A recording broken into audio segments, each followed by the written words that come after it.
I've been persuaded that the pathway to avoiding the worst climate catastrophes actually runs through business. After all, almost all emissions happen because of stuff that a company does, and the way to reduce those emissions will only happen because of those companies doing something different. What will make that happen? Definitely governments and advocates and so forth have a role to play, but by far the biggest role is the businesses seeing that they have to do it. It's in their own interest. And what makes that happen? Answer is disruptive startups coming into their space and showing a better way of doing something. I've become obsessed with this question: how many startups do we actually need to save the world? The first insight is that startups themselves won't just take over everything, but I think they need to take over maybe a third of existing businesses. So the automobile industry is a case in point. The incumbents talked a good game for a long time, but it wasn't until Tesla and BYD and some others came in and scared the living crap out of them that the whole thing started to change. And most people would now say that it's inevitable that the electrification process will take over the automobile industry, pretty much. Unfortunately, that's a rare story at the moment. There are a few other sectors, solar, wind, batteries, where the transition is well and truly underway. There's massive funding available for all those sectors. They're scaling globally. There's at least another 40 sectors where the transition is not underway. It's blocked. It's blocked. It's not scaling. And we need to figure out why. But basically, in each of these red sectors, I think we need about 2 or 3 or 4 companies to show the way better.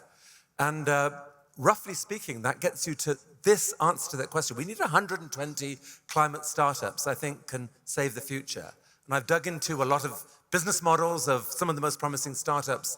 On average, they will get to at least 100 megatons of emissions mitigation by 2040 per year, 100 annual megatons.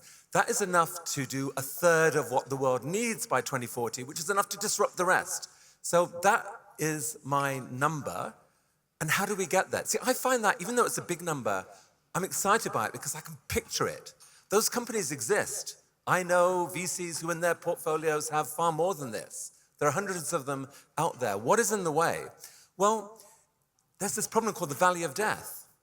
These are capital-intensive businesses. Let me show you how to think about this. So in the investment world, you can think of this quadrant of 4 categories. The vertical axis here is the perceived risk of failure. So as you go up there, companies are more likely to succeed. Bolder, high-risk capital is at the bottom. And on the right are the bigger bets. So here is where the money is. There's quite a lot of money in the venture world. That's this bold, relatively sort of high risk, but not necessarily huge stakes money that is done. There's a lot. I hope there's no bankers in the room here. I don't mean to insult you, but that's not really what's going to change the future of climate. Has a role to play, but not a big one.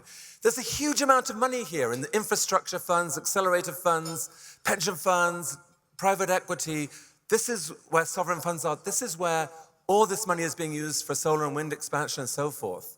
But here, in this big and bold section, which you need to cross the valley of death. The valley of death is the moment where a startup needs to build its first big commercial plant. That proves that it is viable, that it is ready to scale. Until it does that, it won't qualify for the infrastructure acceleration money. And in the regular tech investing world, this isn't a problem, by the way, that there's no money in that bottom right-hand quadrant, because VCs take you through seeds, Series A, Series B, and then they're ready to, or then the big money can come in knowing that these companies are good to go. In climate, it looks like this. Series A, B, no problem, but suddenly these companies realize that they are stuck unless they can build their $100 million plant to show commercial viability. So it's called the missing middle problem, valley of death, and that is where everyone's getting stuck. There are hundreds and hundreds of amazing climate companies running into that brick wall. What the hell to do about it? Well, I think with something like this, it's a form of a tragedy of the commons kind of problem. The way you get round a problem like that is to bring people together. You have to collaborate. And if you do that, I think the key thing to note is that actually, if you believe that these companies genuinely will scale, that they will become global companies, that means that the potential return on that $100 million investment is far higher than on a typical private equity investment of that number. These are going to become global companies. You can get a 50x return on that investment, I'm persuaded. And that means that actually the valley of death is the valley of opportunity. And it's just a matter of getting the capital into the right spot to seize that opportunity. How might you do that? Well, it's really through collaboration. And so I had the amazing excitement a few months ago to pull together a bunch of funders, investors, all focused on climate, to try and figure out how do we do this collaboratively. And a really beautiful idea emerged from that I'd like to share with you. Let me just go back to this a sec. The problem is that the money is there, but it needs to be de-risked. Where the big money is, it wants to be de-risked. How do you de-risk money? By pooling risky investment things. If you could create an index fund of amazing climate startups, then collectively, that fund is going to do amazingly well, because collectively, they won't all work, by the way. To get to 120 companies, you probably have to make at least 500 bets. So that's 500 $100 million bets. It's about a $50 billion problem that we need to solve here.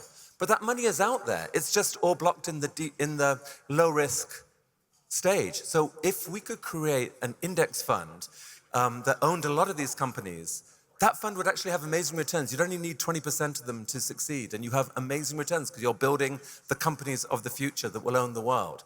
And so the idea that came was, how about we do this collaboratively? How about we tap into the hive mind of the brilliant VCs that are out there sweating blood, trying to attract these amazing climate entrepreneurs? What if the fund said, we're not going to pick an independent investment committee. You are the investment committee. If 3 of you can agree that a company is amazing and ready for first of a kind, and will yourselves commit to half of the first of a kind amount, so typically $30 to $50 million, let's say, we, the fund, will automatically do the other half.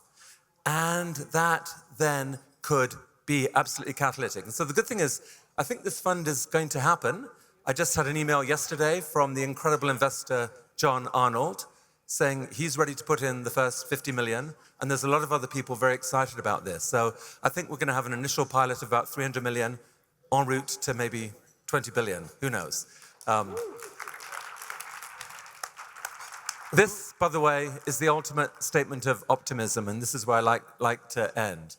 Problems are inevitable, they are inevitable, but I believe that with human ingenuity, collaboration, determination, they are solvable. And we have to find that pathway. That is the only route to hope. John, thank you so much.